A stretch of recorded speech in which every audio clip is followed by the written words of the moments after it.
आपने पहले पढ़ ली हुई है और इसमें कोई नई चीज नहीं है। एनीवे क्विकली गो थ्रू हो जाता हूँ। इलेक्ट्रॉन कन्फिगरेशन के how you can fill the electrons in a different shell और सब शेल।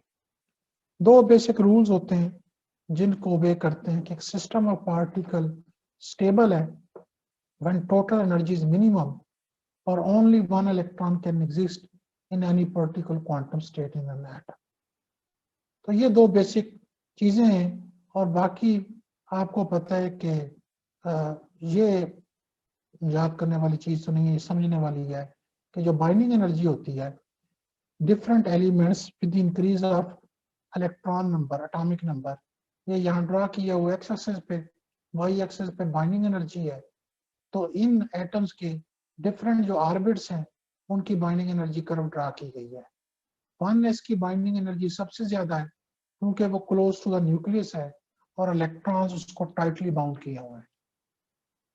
1s से 2s की बाइंडिंग एनर्जी उससे कम है क्योंकि जो टोटल बाइंडिंग है वो शील्ड हो रही है विद द 1s इलेक्ट्रॉन्स, तो अल्टीमेटली इसलिए 2s इलेक्ट्रॉन्स कम टाइटली बाउंड है। 2p और दूर हो रहे हैं न्यूक्लियस से और उसके दरमियान में 1s और 2s के इलेक्ट्रॉन आ रहे हैं, तो इसलिए उसकी टोटल जो बाइंडिंग उसकी है फोर्स है उसको कम कर रहे हैं इनका चार्ज, और 2p की बाइंडिंग एनर्जी कम है।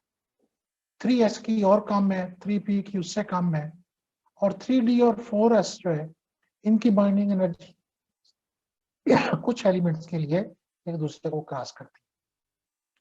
तो इसी वजह से कि कुछ एलिमेंट्स में 3d पहले फिल होता है और कुछ में 4s पहले फिल होता है। तो जो आपकी filling of electron in shell और सब शेल जो है उसको आप क्या कहते हैं, बाइंडिंग एनर्जी, उसको कन्फिगरेशन, इलेक्ट्रॉन कन्फिगरेशन कहते हैं।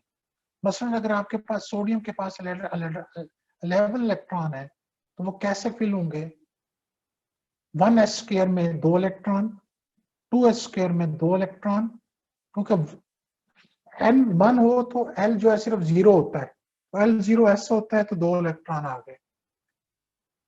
L2 में n2 में s और p होता है तो इसलिए 2s2p होगा, तो आपके पास s में 2 p में 6 आ गए, एक इलेक्ट्रॉन बच गया वो 3s में चला गया।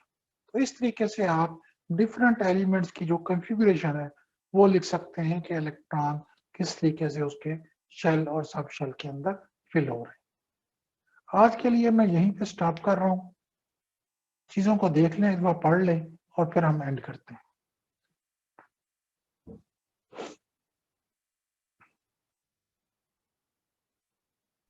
सर इनका पीडीएफ आपने भेज दिया? मैं शेयर कर देता हूँ, अभी कर देता हूँ, फिर बोलना चाहूँ।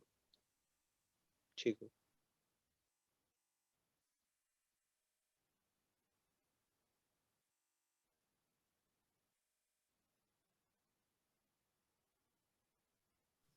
सर ये जो आपने अभी बताया कि कुछ की बाइंडिंग एनर्जी एलिमेंट्स की क्रॉस करती है एक दूसरे को, दोबारा रिपीट कर दीजिए।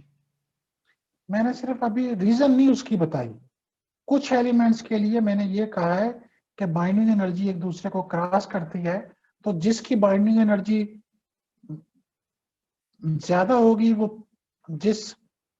पहले फिल होगा, जिस ऑर्बिट की बाइंडिंग एनर्जी कम होगी वो बाद में।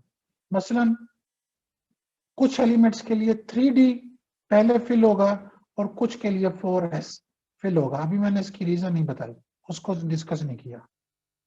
Okay sir.